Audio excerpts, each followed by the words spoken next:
Okay okay okay. तो finally मैं start करने जा रहा हूँ। हम लोग यहाँ पे जो मैं बेसिकली एक स्पेशल क्लास लेके आए आप लोगों के लिए, जिसमें हम एक्चुअली क्या होता है, हम लोग थ्योरी तो बहुत पढ़ते रहते हैं, हमारे सारे कॉन्सेप्ट भी सब क्लियर होते हैं, लेकिन होता क्या है कि हम प्रॉब्लम्स पे ध्यान नहीं देते। और जितने भी हमारे कंपटीशन एग्जाम होते हैं उनमें सब के सब एग्जाम में हमको सिर्फ और सिर्फ प्रॉब्लम ही मिलती है। मतलब कि किसी भी एग्जाम में आपको कोई थ्योरी नहीं मिले, डेरिवेशन टाइप का कुछ नहीं मिलेगा। और जो भी मिलेगा तो उसमें डेरिवेशन नहीं होंगे, वो सीधे प्रॉब्लम्स पूछते हैं।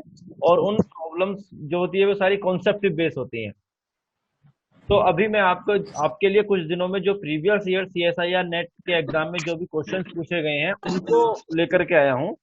और वो क्वेश्चन किस तरह के होते हैं उससे आपको समझ में आ जाएगा कि एग्जामिनेशन जो वहाँ पे पूछते हैं उनका मूड किस तरह से दे। तो आप यहाँ पे देख सकते हैं। सबसे पहले मैंने जो स्टार्ट किया है वो मैथमेटिकल फिजिक्स की कुछ प्रॉब्लम से ली हैं। और ये प्रॉब्लम्स जो है वेक्टर, जो हमारा वेक्टर का पार्ट होता है इनिशियल वाला, वहां से रिलेटेड है। तो यहाँ पे question number sorry, question number 1 है, the angle between the vector 2i plus 2j minus का k cap and 6i minus का 3j plus 2k cap is equals. तो उसने एग्जामिनर ने हमको चार ऑप्शन दिए हुए हैं, जो ये हैं। आपको मेरी स्क्रीन दिखाई दे रही है क्लियरली? हाँ, दिखाई दे रही है। हाँ, अगर आपको नहीं दिख रही तो आपने मोबाइल को एक पोर्ट्रेट मोड में कर लीजिए, तब आपको बेटर रिजोल्यूशन दिख जाएगा। ओके। तो सबसे पहले हम ये जानना चाहेंगे कि एक्चुअली हमारा वेक्टर होता क्या है, वेक्टर हम किस चीज को बोलते हैं। जैसे कि हम अगर हिंदी में बोलते हैं सदिश राशि और अदिश राशि, और इंग्लिश में बोलते हैं वेक्टर क्वांटिटी और स्केलर क्वांटिटी। वेक्टर क्वांटिटी की जनरल डेफिनेशन हमको ये दी जाती है कि जिस चीज में मैग्नीट्यूड होता है और डायरेक्शन होती है उसको हम वेक्टर क्वांटिटी बोलते हैं, और जिसमें सिर्फ मैग्नीट्यूड होता है तो उसको हम स्केलर क्वांटिटी बोलते हैं। इसके लिए इससे पहले ही कुछ दिन पहले मुझसे एक स्टूडेंट ने क्वेश्चन पूछा था कि सपोज सर, हम मास को बोलते हैं, मास एक हमारा स्केलर क्वांटिटी है क्योंकि उसमें सिर्फ मैग्नीट्यूड है।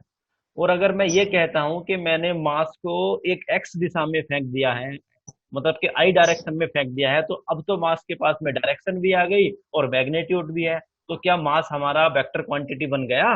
तो इस केस में आप लोगों का आंसर क्या होगा?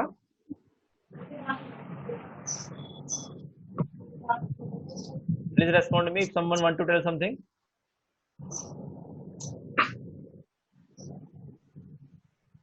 Okay, let me start. मैं स्टार्ट करता हूँ। देखिए, जैसे कि हम वेक्टर क्वांटिटी की एक सबसे सबसे बड़ी स्पेशल चीज होती है कि जब हम, जैसे कि आप इस फिगर में यहाँ पे देख पा रहे हैं, जब हम दो वेक्टर क्वांटिटी को जोड़ते हैं, जैसे कि वेक्टर ए यहाँ पे हमने जोड़ा, वेक्टर बी को हमने यहाँ पे जोड़ा, और हमें रिजल्टेंट वेक्टर सी मिल गया। यानी कि आपने सपोज करो कोई भी ऑब्जेक्ट है, उस पे एक फोर्स एक तरफ से लगाया, दूसरा फोर्स दूसरी तरफ से लगाया, तो जो रिजल्टेंट फोर्स होगा वो दोनों फोर्स के लगने वाले के एंगल पे भी डिपेंड करेगा। मतलब कि जो आपने दोनों फोर्स लगाए हैं उन दोनों के बीच में क्या एंगल है वो उस पर डिपेंड करेगा। और अगर इन दोनों फोर्स के बीच में आपने 180 डिग्री का एंगल रख दिया, दोनों फोर्स अगर आपके बराबर हो, तो उस केस में जो है आपका जीरो वेक्टर ये हो जाएगा। Are you getting me? जैसे कि अगर आप मास का केस लें, आपने एक्स डायरेक्शन में 1 किलो का मास फेंका, आपने एक्स डायरेक्शन में 2 किलो का मास फेंका, और वे दोनों जुड़ जाते हैं, तो वे 3 किलो का ही मास बनेगा, चाहे आप उनको किसी भी डायरेक्शन से फेंक करके जोड़ लीजिए। चाहे आप एक को एक्स से फेंको, दूसरे को वाई से फेंको, जब वे ओरिजिन पे मिलेंगे तब भी 3 किलो का बन जाएगा। और अगर आप कोई भी एग्जाम्पल लेंगे मास का, तो उस केस में जो हमारे स्केलर क्वांटिटी है वो उनके बीच में बनने वाले एंगल पे डिपेंड नहीं करेंगे। जैसे कि हमारे पास में अक्सर ये आता है कि हमारा जो करंट है, करंट के पास तो डायरेक्शन होती है, हमेशा नेगेटिव से पॉजिटिव की तरफ चलता है, जैसा भी है करंट के पास में डायरेक्शन होती है। लेकिन क्या होता है, अगर हमारा एक करंट एक तरफ से आ रहा है, दूसरा करंट दूसरी तरफ से आ रहा है, तो करंट कभी भी इन दोनों के बीच में बनने वाले एंगल पे डिपेंड नहीं करता। अगर यहाँ से 1 एम्पियर का करंट आ रहा है, यहाँ से 2 एम्पियर का करंट आ रहा है, तो यहाँ से हमेशा 3 एम्पियर करंट ही निकलेगा। करंट कभी भी करंट कभी भी इन पे डिपेंड ही नहीं करेगा। जो करंट है, करंट कभी भी इस चीज पे डिपेंड नहीं करेगा कि जो करंट हमारा I1 आया और I2 आया उनके बीच में क्या एंगल था। हमेशा यहाँ से निकलने वाला जो रिजल्टेंट करंट होगा वो I1 प्लस I2 ही होगा। लेकिन अगर आप किन्हीं दो वेक्टर क्वांटिटी को जोड़ते हैं, सपोज करो अगर आप एक्सीलरेशन को जोड़ रहे हैं, आप वेलोसिटी को जोड़ रहे हैं, आप फोर्स को जोड़ रहे हैं, तो वो हमेशा इस चीज पे डिपेंड करेंगे कि आप उनको किस एंगल पे जोड़ रहे हो। और एंगल पे कैसे जोड़ रहे हो, क्योंकि ए प्लस बी का जो मैग्नीट्यूड होगा वो under root of A square plus B square plus two A B cos theta, theta is sitting here, theta यहाँ पे बैठा हुआ है और इस पे डिपेंड करेगा।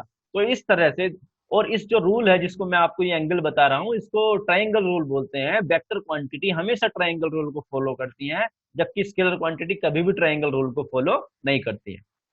सो हमारा क्वेश्चन था the angle between the vector 2i plus 2j minus का k कैप प्लस 6i के minus 3j cap plus 2k cap, इनके बीच में क्या एंगल। अब जब भी हमें एंगल निकालना हो तो एंगल निकालने के लिए हमारे पास दो तरीके होते हैं sorry, vector P vector Q. P dot Q is always given by P का मैग्नीट्यूड क्यू का मैग्नीट्यूड इनटू कोस थीटा, और पी क्रॉस क्यू आपको पता होगा, P cross Q is equal to P vector Q vector और sine theta. इन दोनों में से किसी का भी हम यूज करके यहाँ पे एंगल की वैल्यू निकाल सकते हैं, लेकिन क्रॉस प्रोडक्ट जनरली थोड़ा सा लेंथी होता है और एग्जामिनेशन पॉइंट ऑफ व्यू पे हमें किसी भी तरह से अपना एक एक सेकंड बचाना होता है, तो उस केस में हम सिर्फ डॉट प्रोडक्ट का ही यूज करेंगे। अब हमारा क्या हो गया, P vector dot Q vector is equal to magnitude of P magnitude of Q into cos theta. अब किसी भी वेक्टर का मैग्नीट्यूड, सबसे पहले हमने, अब इस इक्वेशन जो इक्वेशन नंबर 1 है, यहाँ पे हमें तीन चीज चाहिए। और एक चीज जो मैं सबसे इंपॉर्टेंट है आपको बताना चाहता हूँ, जब भी आपको कोई क्वेश्चन दिया होता है तो उसमें क्या होता है, आपको कुछ चीज गिवन होती है। ये किसी भी क्वेश्चन को सोल्व करने का एक रामबाण इलाज है। आपका एक क्वेश्चन होगा, मैंने अभी सभी को म्यूट किया हुआ है क्योंकि बहुत ज्यादा एक्स्ट्रा साउंड आ रहा था, मैं बाद में क्वेश्चन एंड आंसर सेशन के लिए सबको अनम्यूट कर दूंगा, तो उस टाइम पे आप अपना क्वेश्चन पूछ सकते हैं। और सेम टाइम आप अपना नोटबुक और पेन लेके बैठ जाइए ताकि आपको लगे तो अपना क्वेश्चन नोट कर लीजिएगा। Thank you. जब भी आपको कोई क्वेश्चन दिया हुआ, उस क्वेश्चन को सोल्व करने का एक रामबाण इलाज है, ये जो आपके सामने तीन चीजें यहाँ पे दी हुई हैं। सबसे पहले उस क्वेश्चन में आपको गिवन क्या है, दे क्या रखा है, सबसे पहले आपको इस चीज पे ध्यान रखना है। चाहे वो क्वेश्चन भी क्वेश्चन हो, आपको इन्फॉर्मेशन दे ही होगी, बिना इन्फॉर्मेशन के आपसे कभी भी कोई कुछ भी नहीं पूछ सकता। उसके बाद में आपको देखना है कि आपको कैलकुलेट क्या करना है। जैसे कि इस क्वेश्चन में सबसे पहले बात अगर मैं देखूं तो क्या दिया हुआ है भाई, दो एंगल दिए हुए हैं मुझे, एक एंगल ये है, एक सॉरी दो वेक्टर दिए हुए हैं, एक वेक्टर ये है और एक वेक्टर ये है। और इन्होंने मुझसे पूछा क्या है, इन्होंने मुझसे पूछा मुझे देखना कैलकुलेट क्या करना है कि भाई इनके बीच का एंगल क्या है। ठीक है, अब क्या है, एक चीज दी हुई है, दूसरी चीज कैलकुलेट करनी है। अब जिस चीज को कैलकुलेट करना है, ये कोस थीटा, इस क्वांटिटी को मुझे कैलकुलेट करना है। अब इसको कैलकुलेट करने के लिए मुझे किस किस चीज की जरूरत होगी, वो मैंने यहाँ ब्लैक बॉक्स में दिखा रखा है। आप जैसे ही ये तीन स्टेप कर लेंगे, आपका कोई भी क्वेश्चन सॉल्व हो जाएगा, कैसा भी क्वेश्चन होगा आपका सॉल्व हो जाएगा। बस आपको थोड़ा सा ध्यान लगा के बारीकी से इन चीजों को देखना होगा। तो सबसे पहले मुझे मुझे मुझे कोस थीटा कैलकुलेट करना है। कोस थीटा कैलकुलेट करने के लिए मुझे पी डॉट क्यू चाहिए, पी का मैग्नीट्यूड चाहिए और क्यू का मैग्नीट्यूड चाहिए। बस इतना सोचते ही मेरी प्रॉब्लम सोल्व हो गई। मैंने पी डॉट क्यू को कैलकुलेट किया, डॉट प्रोडक्ट आप इजीली जानते होंगे, जो कि हम वेक्टर में करते हैं, क्योंकि आई डॉट आई 1 होता है और आई डॉट जे 0 होता है, तो इसलिए 2 का 6 से मल्टीप्लाई होगा, और यहाँ पे 2 का 6 से मल्टीप्लाई होगा, और 2 का -3 से मल्टीप्लाई होगा, और -1 का 2 से मल्टीप्लाई होगा। That you can see here, -1 का 2 से मल्टीप्लाई होगा। और इसके बाद में आप देखेंगे ये 12 -6 -2, और हमको पी डॉट क्यू की वैल्यू 4 मिल गई है। That's it. आई थिंक आप सभी को इस चीज का पता होगा। अब किसी भी चीज का अब हमें निकालना है मैग्नीट्यूड। ठीक है, अब मैग्नीट्यूड अगर आपको एक वेक्टर दे रखा है, vector A is equal to a1i plus a2j plus a3k, इस केस में जो इसका मैग्नीट्यूड होगा, magnitude A is equal to under root of a1 का स्क्वायर प्लस a2 का स्क्वायर प्लस a3 का स्क्वायर। या आप ये भी कह सकते हैं कि आपको अंडर रूट के अंदर इस वेक्टर का डॉट प्रोडक्ट करना है। आपको अंडर रूट के अंदर ए निकालना है, वो भी आपको इसका मैग्नीट्यूड दे देगा। जैसे कि मैग्नीट्यूड से हम क्या समझते हैं, जैसे कि हमने कोई हैमर, हमारे हाथ में कोई हथौड़ा है, हमने उससे 5 न्यूटन का कहीं कोई फोर्स हम लगा रहे हैं, तो 5 न्यूटन जो 5 क्वांटिटी है, ये क्वांटिटी अपने आप में एक स्केलर हो गया, मतलब कि 5 न्यूटन जो हो गया उसका मैग्नीट्यूड हो गया कि आप किस तीव्रता से काम कर रहे हैं, आपकी तीव्रता क्या है किसी भी काम को करने की। और जो ए है, जो और दूसरी चीज उसमें क्या होगी, डायरेक्शन, के आई कैप जे कैप और के कैप, ये पूरी चीज आपको डायरेक्शन के बारे में बता देगी। तो यहाँ पे हम पी मैग्नीट्यूड, अगर पी का मैग्नीट्यूड निकालेंगे, तो पी का मैग्नीट्यूड निकालने के लिए हमें ए1 का स्क्वायर प्लस ए2 का स्क्वायर प्लस ए3 का स्क्वायर, और पी आपको पता है हमारा जो पी वेक्टर था 2i प्लस 2j माइनस का के कैप, तो यहाँ पे हमने 2 स्क्वायर प्लस 2 स्क्वायर प्लस -1 का स्क्वायर, जहाँ से हमको 9 मिला और यहाँ से 3 हमारा आ गया। सिमिलरली हमने क्यू की वैल्यू को कैलकुलेट किया।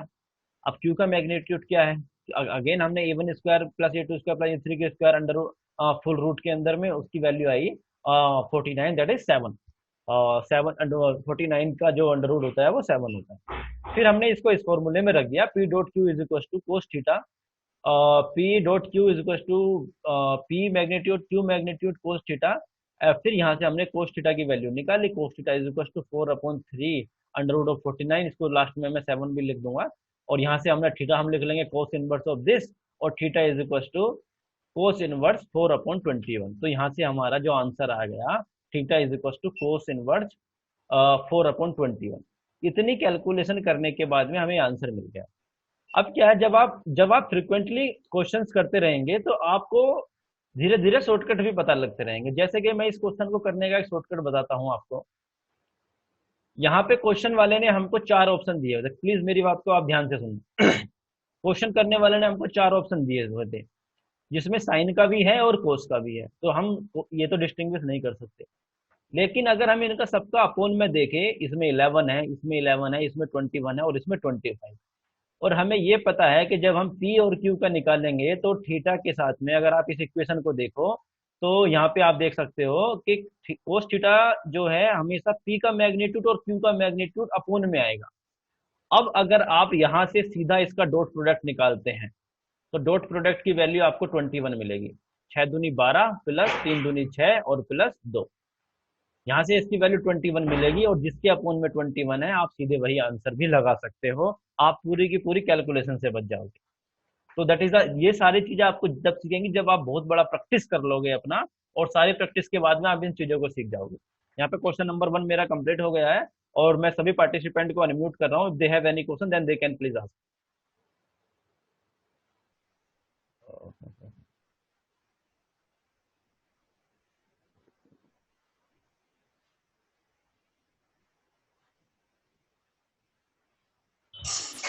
सभी को मेरी समझ आ रही है? कुछ क्वेश्चन हो तो पूछ लीजिए प्लीज।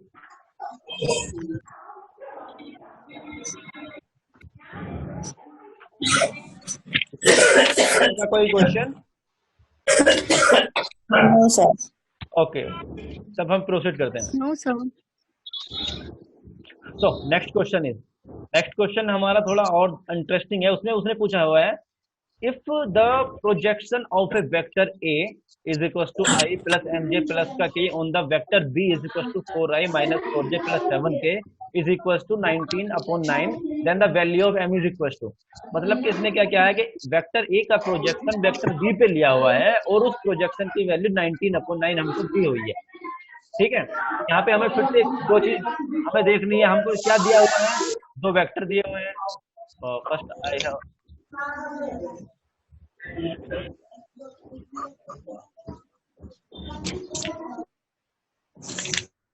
और मैं सबको म्यूट कर देता हूँ पहले। Okay, the projection vector of vector A, हमको वेक्टर ए दिया हुआ है, वेक्टर बी दिया हुआ है, और वेक्टर ए का वेक्टर बी पे जो प्रोजेक्शन है वो 19/9। जैसा कि आपने अभी तक सब कुछ पढ़ा होगा, हम किसी भी वेक्टर का वर्टिकल कंपोनेंट और नॉर्मल कंपोनेंट जो निकालते हैं, जिसको हम हिंदी में क्षैतिज क्षैतिज पार्ट बोलते हैं और ऊर्ध्वाधर पार्ट बोलते हैं, जिसको हम जनरली, अगर कोई वेक्टर ए है, जैसा कि मैं आपको यहाँ पे दिखाना चाह रहा हूँ, यहाँ पे है, ये वेक्टर ए है। अगर आप इस फिगर में देखेंगे, ए वेक्टर ए है तो इसका ये कंपोनेंट हो जाएगा ए कोस थीटा और नॉर्मल कंपोनेंट हो जाएगा ए साइन थीटा। लेकिन ये हमेशा 90 डिग्री पे ही काम करते हैं। जनरली ये भी वेक्टर ए के कंपोनेंट हैं जो 2 डिफरेंट डायरेक्शन में हैं। लेकिन अगर हम सिर्फ 90 डिग्री की बात ना करें, अगर हम किसी भी एंगल की बात करते हैं, किसी भी एंगल की बात, 2 वेक्टर हैं जो कि अपने आप में एक एंगल बनाते हैं, और अब हमें देखना है कि एक वेक्टर का दूसरे वेक्टर पे कितना कंपोनेंट जा रहा है, यानी कि वेक्टर ए का वेक्टर बी पे कितना कंपोनेंट जा रहा है। ठीक है, तो generally this is called the projection vector. मतलब वेक्टर 1 का what is the projection of the vector 1 on the vector 2, यानी कि जैसे कि सपोज कर लीजिए, मैं आपने दो किसी भी ऑब्जेक्ट को 2 रस्सी में बांधा हुआ है और उनके बीच में कुछ एंगल बना के आप लोग खींच रहे हैं।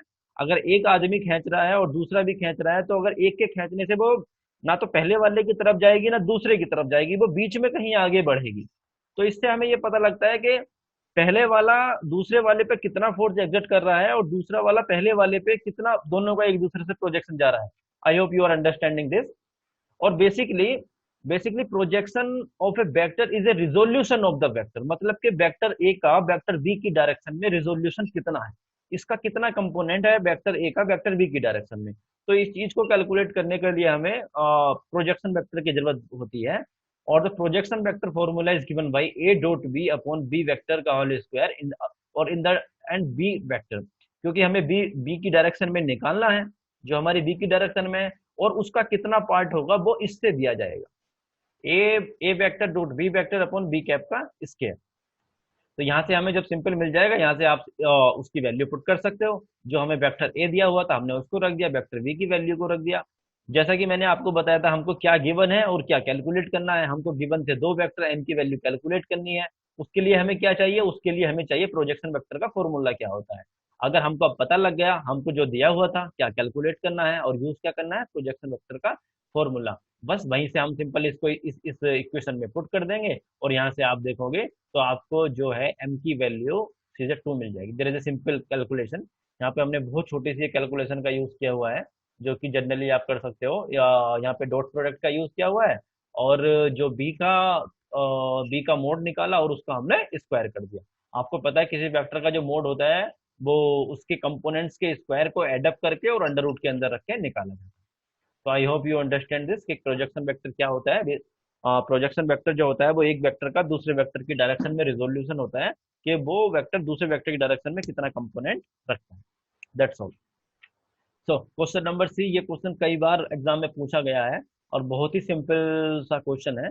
आप यहाँ पे देख सकते हैं, इसमें इन्होंने दिया हुआ है कि if vector A plus B plus C is equal to zero, this is the condition of three vector, के वो a plus B plus C is equal to zero and a is equal to 3, b equal to 5, c equal to 7। तो उसने हमें a और b के बीच का angle पूछा है।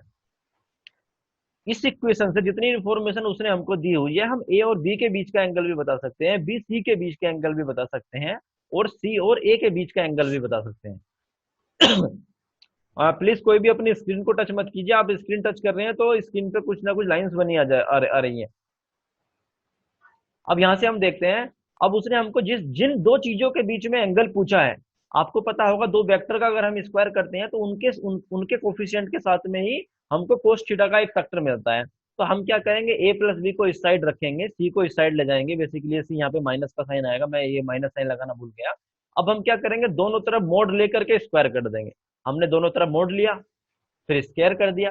यहाँ से हम देखते हैं A square plus B square plus 2 A का मैग्नीट्यूड बी का magnitude cos theta equal to C square. अब हमको यहाँ पे बात ध्यान में ये रखनी है कि हमसे जिन दो चीजों के बीच का एंगल पूछा जाएगा, हमें उन दोनों को एक साइड रखना है और थर्ड क्वांटिटी को दूसरी साइड ले जाना है। ये हमें ध्यान रखना पड़ेगा। जिन दो को हम एक तरफ लिखेंगे उन्हीं के साथ में हमें कोस का फैक्टर मिलता है। इसलिए उसने ए और बी के बीच का एंगल पूछा है, तो हमने ए और बी को एक तरफ रखा, सी को दूसरी तरफ ले गए, उनका हमने मोड लिया और मोड का स्क्वायर कर दिया। That's all. पूरी इक्वेशन का हमने स्क्वायर कर दिया है। यहाँ पे आप देख सकते हैं, यहाँ पे A square plus B square plus 2 A magnitude B magnitude cos theta equal to C square. सारे मैग्नीट्यूड्स की वैल्यूज ने हमको दी हुई थी कि किसकी क्या क्या वैल्यूज हैं, वो सारी की सारी वैल्यूज हमने यहाँ पे पुटअप कर दी हैं। 3 square plus 5 square 2 into 3 into 5 cos theta equal to 7 का स्क्वायर। यहाँ से अगेन हमारी एक सिंपल इक्वेशन बन जाती है, और that is equal to 30 cos theta equal to 15 cos theta is equal to 15/30 is equal to 1/2। लेकिन अगर हमारा आंसर 1/2 आ गया, लेकिन यहाँ पे हमें कोस इनवर्स 1/2 कहीं भी नहीं दिख रहा है। इसका मतलब ये हो गया कि इन दोनों में से कोई सा आंसर नहीं है, कुछ पाई की फॉर्म में उसने आंसर यहाँ पे दिए हुए हैं। हमें जब भी मल्टीपल चॉइस क्वेश्चन करने होंगे तो हमें आंसर्स के चारों ऑप्शंस को देखते हुए भी सोल्व करना होगा। पता लगे हम क्वेश्चन को सोल्व करते करते पता नहीं कहाँ पहुंच गया और उसका आंसर उसने कहीं बीच में ही कहीं दिया हुआ था। जैसे कि यहाँ पे आप देख सकते थे कि यहाँ पे अगर मुझे अब आंसर नहीं मिला तो मैंने 1/2 को कन्वर्ट किया रेडियन में। रेडियन में हम कैसे करते हैं, जो भी एंगल आपको दिया हुआ है उसकी डिग्री में वैल्यू रख दीजिए, पाई से मल्टीप्लाई कर दीजिए और 1/80 से डिवाइड कर दीजिए। सिंपल सी बात है, सिंपल सा क्वेश्चन है यहाँ पे। तो यहाँ पे 60 हमारा, अगर यहाँ पे देखेंगे तो theta is equal to, theta की वैल्यू 60 आई है, तो मैंने 60 यहाँ पे रखा, पाई से मल्टीप्लाई किया, 1/80 से यहाँ पे से डिवाइड कर दिया, और यहाँ पे 60 180 में 3 टाइम्स जाएगा, तीन तीन बार इसको डिवाइड कर देगा, पाई बाई 3 आंसर आ गया। और मैंने यहाँ पे 60 की जगह पाई बाई 3 रखा, और थीटा की वैल्यू जो है पाई बाई 3, यहाँ पे हमें आंसर मिल गया। That's all. और इसके बाद में एक क्वेश्चन और करता हूँ, उसके बाद में फिर मैं आपसे क्वेश्चन आंसर्स के लिए ओपन करूंगा। अगला क्वेश्चन पूछा है, the mode of A cross B can be shown as. सिर्फ इतनी वैल्यू दी हुई है, इंफॉर्मेशन सिर्फ हमको इतनी दी हुई है कि एक वेक्टर है ए, एक वेक्टर है बी, हमने उन दोनों वेक्टर का क्रॉस प्रोडक्ट ले लिया। अब इन दोनों का क्रॉस प्रोडक्ट हम किस तरह से यहाँ पे दिखा सकते हैं, ये हमको उसने ऑप्शंस दिए हुए हैं कि क्रॉस प्रोडक्ट को हम किस तरह से दिखा सकते हैं, चारों में से कोई सा भी एक आंसर हो सकता है। That's all. अब हमने क्वेश्चन को सोल्व करने के लिए स्टार्ट कर दिया। ए क्रॉस बी हमारा किस तरह से दिया जाता है, A cross B is equal to A vector, A vector का मैग्नीट्यूड, बी वेक्टर का मैग्नीट्यूड और साइन थीटा। और जनरली मैं आपको एक बात और बता देता हूँ, जो वेक्टर का मैग्नीट्यूड होता है, जैसे यहाँ पे उन्होंने दिया हुआ है ए, यहाँ पे हमें इन्फॉर्मेशन नहीं दी, सीधे ए स्क्वायर बी स्क्वायर लिख दिया, तो यहाँ से हमें क्वेश्चन को देखते ही समझ जाना है कि ए वेक्टर के मैग्नीट्यूड को इसने सिर्फ ए से डिनोट किया है, और बी वेक्टर के मैग्नीट्यूड को इसने सिर्फ बी से डिनोट किया। ये इन्फॉर्मेशन इसने दी हुई नहीं है, लेकिन हमें क्वेश्चन और उसके ऑप्शंस को देख के सीधे समझ जाना होगा। जैसा कि अगर आप इस क्वेश्चन इस ऑप्शन को देखेंगे, तो उसने वेक्टर के लिए अलग नोटेशन का यूज किया है, और जबकि उसने स्केलर उसी के मैग्नीट्यूड के लिए अलग नोटेशन का यूज किया है। सो सो यहाँ पे A vector cross B vector is equal to A magnitude B magnitude into cos theta. लेकिन उसने हमसे जो पूछा है, वो पूछा है mod of A cross B. तो मोड हम अब हम इसका मोड ले लेंगे। Mod of A cross B, मैंने आपको बताया था किसी भी चीज का अगर आपको मोड लेना है तो उसको अंडर रूट के अंदर उसी वेक्टर का डॉट प्रोडक्ट ले लीजिए, यानी कि हमें इस क्वांटिटी को कैलकुलेट करना है। अब हमें समझ में आ गया, हमें जो वैल्यू कैलकुलेट करनी है वही कैलकुलेट, जैसे कि मैंने आपको थोड़ी देर पहले बताया था कि अगर आपको एक वेक्टर ए दिया हुआ है और अगर आपको उसका मोड निकालना है, तो आपको अंडर रूट के अंदर उसी का डॉट प्रोडक्ट लेना होगा, आपको मोड मिल जाएगा। सिमिलरली हमसे ए क्रॉस बी का मोड पूछा था, तो हमने A cross B is equal to A vector plus B vector dot A cross, sorry A cross B dot A cross B हमने यहाँ पे कैलकुलेट कर लिया। सिंपल। अब हम एक क्वेश्चन नंबर 1 पे आएंगे, पहले हम ए क्रॉस बी को कैलकुलेट कर लेते हैं। अब A cross B is equal to A B sine theta. आपने ऑप्शन में देखा, आंसर में साइन थीटा कहीं भी नहीं है, किसी भी जगह पे उसने साइन थीटा का यूज नहीं किया हुआ। तो इससे हमें सीधा पता लगता है कि हमको इस इक्वेशन में अगर हम सबसे पहले साइन थीटा को रिप्लेस करेंगे, हमें साइन थीटा को यहाँ से हटाना है। अब हम साइन थीटा को यहाँ से कैसे हटा सकते हैं, हमने यहाँ पे पहले A dot B equal to A B cos theta calculate किया। हमें ये भी पता है A dot B is equal to A B cos theta होगा, जहाँ पे ए और बी उसके मैग्नीट्यूड है, यहाँ से आपको कोस थीटा की वैल्यू मिल गई। Cos theta is equal to A vector dot B vector upon A B. एक सिंपल ट्रिग्नोमेट्रिक रिलेशन है जो कि होता है 1 minus cos square theta is equal to sine square theta, and sine square theta is equal to 1 minus ये, तो यहाँ पे हमने 1 माइनस कोस स्क्वायर थीटा जो है पूरा का पूरा आपके सामने यहाँ पे रख दिया है। 1 माइनस और कोस थीटा की जो वैल्यू थी vector A vector dot B vector upon A B, यहाँ पे पुट अप कर दिया, यहाँ से साइन स्क्वायर थीटा की वैल्यू मिल गई। ठीक है, और बेसिकली यहाँ से साइन स्क्वायर थीटा की वैल्यू मिलेगी, और साइन थीटा जो होगा वो इसका अंडर रूट ऑफ होगा।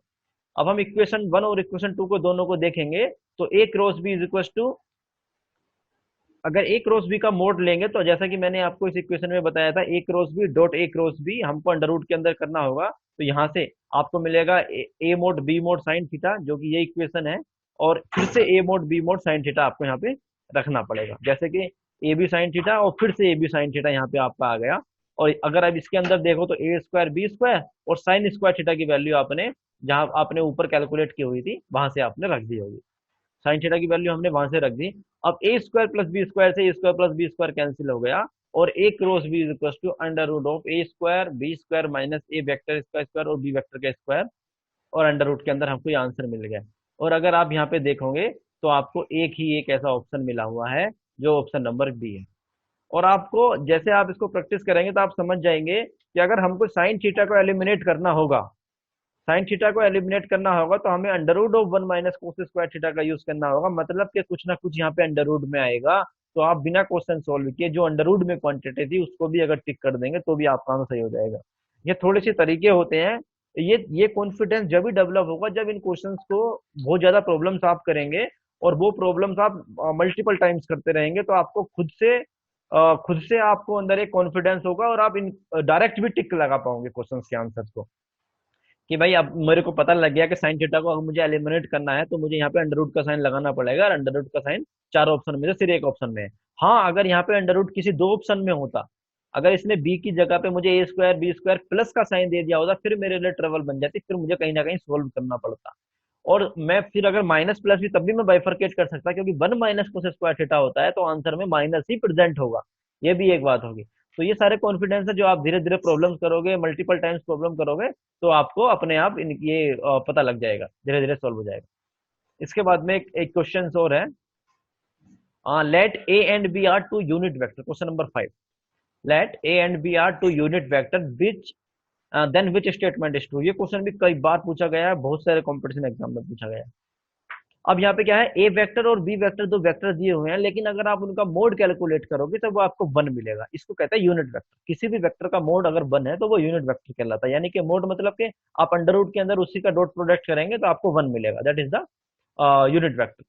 सो यहाँ पे मैंने लिखा हुआ है unit vector, if any vector has the unit mod then it is called the unit vector. यानी कि ए जो है ए डॉट ए वन मिलेगा, और बी जो है बी डॉट बी वन मिलेगा। यहाँ से ए और बी की वैल्यू आपको वन मिलेगी। अब आप यहाँ से क्वेश्चंस को देखिए। अब इसने पूछा हुआ है हमको sine theta by two is equal to A minus का बी, यानी कि अगर हम इसको, हमें ऑप्शंस को देख के चलना है। अगर हम ए माइनस बी या ए प्लस बी को लेकर के कुछ ऑपरेशन करते हैं तब हमें आंसर मिल सकता है। हमें अब शुरुआत क्या करनी, ए माइनस बी को सोल्व करिए या फिर ए प्लस बी को सोल्व करिए, लेकिन इस पॉइंट पर अभी हम कुछ भी नहीं कह सकते। तो पहले हम चलो करते हैं, ए माइनस बी लेके हमने सोल्व किया, हमने ए माइनस बी लिया, उसका मोड ले लिया। अब ए माइनस बी के साथ कुछ कर ही नहीं सकते, क्या कर लें, इसका मोड ले लेते हैं। अब हमने ए माइनस बी का मोड ले लिया। ए माइनस बी का मोड मतलब कि इसी वेक्टर को इसी के अंदर दो बार मल्टीप्लाई, इसका डॉट प्रोडक्ट लेना है। अगर यहाँ पे आप देखेंगे तो मैंने करके दिखाया है, ए वेक्टर का स्क्वायर माइनस पहले ए वेक्टर डॉट बी वेक्टर आएगा, और फिर बी और ए आएगा, और बाद में बी स्क्वायर आ जाएगा। अगर आप इस इक्वेशन से इस इक्वेशन पे आते हैं, यहाँ से यहाँ पे आते हैं अगर आप, तो आपको मिल जाएगा। अब हमको पता है, इसने बोला हुआ है ऑलरेडी कि ये यूनिट मोड होते हैं, तो यहाँ से A square as it is आ जाएगा, B square as it is आ जाएगा, और ये दोनों एड अप हो जाएंगे। तो ए की जगह हम वन लिख देंगे क्योंकि ए की वैल्यू वन है, यानी कि मैग्नीट्यूड वन है, और यहाँ से ए और बी जो है ये भी वन वन हो जाएंगे। तो दिस इज वन। ये गलती से होगा, ये जो बी स्क्वायर है ये प्लस का है, तो यहाँ पे ये प्लस वन होगा, तो ये वन और वन टू हो जाएंगे बेसिकली। तो यहाँ पे हमको मिलेगा two minus two cos theta. कुछ टाइम बाद मैं व्हाइट बोर्ड का यूज करूंगा तो उस टाइम पे कोई प्रॉब्लम नहीं आएगी, सेम टाइम पे कैंसिल कर दिया करूंगा। Two minus two cos theta, और यहाँ से आपको मिलेगा two bracket start one minus cos theta, then two one minus. अब हम कोस थीटा को, अब यहाँ तक हमें मिल गया, अब हमें कोस थीटा को भी हम एलिमिनेट कर सकते हैं, one minus two sine square theta by two. अब हम यहाँ से जब ब्रैकेट ओपन करेंगे, two into one minus one plus two sine square theta by to, तो यहाँ से वन हमारा कैंसिल हो गया, और हमको मिल जाएगा four sine square theta by two, और हमको वहां से मिल गया है ये two sine theta by two. अब अगर आप नहीं चाहोगे, हमने कहा शुरुआत की थी भाई ए माइनस बी के मोड से, तो यहाँ से आ गया two sine theta, A minus B का जो मोड होगा वो two sine theta by two के बराबर होगा, और साइन थीटा बाई टू जो होगा one by two A minus B के बराबर आ जाएगा, जो हमारा साइन थीटा बाई की वैल्यू होगी। Sorry please. तो यहाँ से हमको आंसर मिल गया कि जो साइन थीटा बाई टू है वो one by two A vector minus B vector. और अगर मैं ए प्लस बी के साथ स्टार्ट करता तो हो सकता है मुझे स्टार्टिंग में कोई भी आंसर नहीं यहाँ पे मैच करता, फिर मुझे ए माइनस बी पे आना पड़ता। तो हर क्वेश्चन के लिए शॉर्टकट भी नहीं होते, सोल्व भी करने होते हैं। आई hope you can understand. So I am starting, that's all from my side. Today I have set only 5 question, और नेक्स्ट टाइम और भी क्वेश्चन के साथ में आऊंगा। अब मैं सबको अनम्यूट कर रहा हूँ, आप अपने क्वेश्चंस किसी के हो तो पूछ सकते हैं।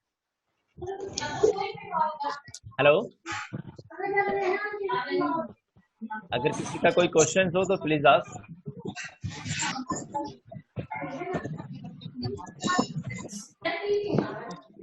Hello hello sir. Yes sir, हाँ बोलिए। सर मैं बोल रहा हूँ कि आज आपने जो भी पढ़ाई है इसका पीडीएफ ग्रुप में सेंड करोगे आप? मैं ये वीडियो अपलोड कर दूंगा, आप वो वीडियो पे से आप देख सकते हैं। ओके ठीक है सर। और मैं आपसे सभी से एक बात बोलना चाहूंगा कि जब भी मैं क्वेश्चंस कराऊं तो आप पेन, कॉपी और पेन लेके बैठिए, आप साथ साथ में करने की कोशिश कीजिए। हाँ सर, थोड़ा और भी आपके लिए अच्छा होगा। और कोई क्वेश्चंस किसी का? सर हाँ बोलिए। सर नेक्स्ट टॉपिक कल ये होगा या फिर कोई नया टॉपिक होगा? नेक्स्ट टॉपिक में मैं अभी देखता हूँ कि वेक्टर की कितनी इंपॉर्टेंट प्रॉब्लम्स रह गई हैं, तो मैं उसके अकॉर्डिंग आपको इन्फॉर्म कर दूंगा। और हो सकता है परसों, ठीक है, ओके सर। परसों डॉक्टर सागर सेन एक क्रिस्टल स्ट्रक्चर की प्रॉब्लम सोल्व कराएंगे जो सॉलिड स्टेट फिजिक्स से रिलेटेड है। अभी अभी ओके। अभी कंफर्म नहीं है, लेकिन परसों वो आपको मैं आपको कल तक कंफर्म कर दूंगा, तो तब तक आप सॉलिड स्टेट का थोड़ा क्रिस्टल स्ट्रक्चर का बेसिक्स पढ़ लीजिएगा। Okay sir. और अगर आपका कोई भी क्वेश्चन वेक्टर से रिलेटेड कोई भी क्वेश्चन हो तो आप भेज सकते हैं, मुझे मेरे नंबर पे भेज सकते हैं। Okay, thank you sir. और किसी का कोई क्वेश्चन? Hello sir. हाँ बोलिए। सर फोर्थ क्वेश्चन का सॉल्यूशन एक बार रिपीट कर दोगे आप? हाँ हाँ please, why not. Fourth number is this ना। हाँ, इसमें बोला था the mode of A cross. Okay, ध्यान से बात करना। एक्चुअली साउंड बहुत आ रहा है, तो मैं सबको एक बार अनम्यूट करके सबको म्यूट कर दे रहा हूँ, उसके बाद में आपको बताता हूँ। Okay okay sir, okay. हाँ हाँ, फोर्थ क्वेश्चन में हमारा था the mode of A cross B can be shown as. अब मैंने आपको बताया कि अगर हमें किसी भी चीज का मोड लेना होता है तो आप अंडर रूट के अंदर रख के उसी का डॉट प्रोडक्ट ले लीजिए। तो ए क्रॉस बी का मैंने मोड यहाँ पे लिया हुआ है, जैसा आप देख सकते हैं, मैंने अंडर रूट के अंदर A cross B dot A cross B कर दिया। मुझे पता है ए क्रॉस बी जो है ए मैग्नीट्यूड बी मैग्नीट्यूड और साइन थीटा के बराबर होता है। ये ऑल ऑफ यूनिट, इसके साथ में एक यूनिट वेक्टर होता है एन कैप, और जो एन कैप की डायरेक्शन होती है वो ए और बी के नॉर्मल होती है। मैंने उसको लेना ठीक नहीं समझा, क्योंकि वो यूनिट वेक्टर, दोनों यूनिट वेक्टर जब ए क्रॉस बी और ए क्रॉस बी के आपस में मिलेंगे तो वो वन बन जाएंगे। और यहाँ पे हमें आंसर को देखते ही पता लगा लेना है कि ए वेक्टर का जो मैग्नीट्यूड है वो ए से दिया गया है और बी वेक्टर का जो मैग्नीट्यूड है वो बी से दिया गया है। इसके ऑप्शन में सीधे क्लियर दिया हुआ है। अगर आप इसका ऑप्शन नंबर बी देखेंगे तो बी पे आपको पता लग जाएगा कि ए वेक्टर भी है और ए भी, यानी कि ए का मैग्नीट्यूड ए है और बी वेक्टर का मैग्नीट्यूड नॉर्मल बी वाला, नॉर्मल बी दिया गया है। यहाँ से हमने ए क्रॉस बी को कैलकुलेट किया, A cross plus A vector cross B vector dot A cross A vector cross B vector, और ए क्रॉस बी की value A B sine theta हमने यहाँ पे रख दी। लेकिन हमें पता है चारों ऑप्शन में से कहीं पे भी साइन थीटा का कोई जिक्र नहीं है और उसने हमें थीटा के बारे में कोई इन्फॉर्मेशन भी नहीं दी हुई है। तो हमें सीधे सीधे सबसे पहले थीटा को एलिमिनेट करना है, कैसे भी करके। अब हम थीटा को एलिमिनेट कैसे कर सकते हैं?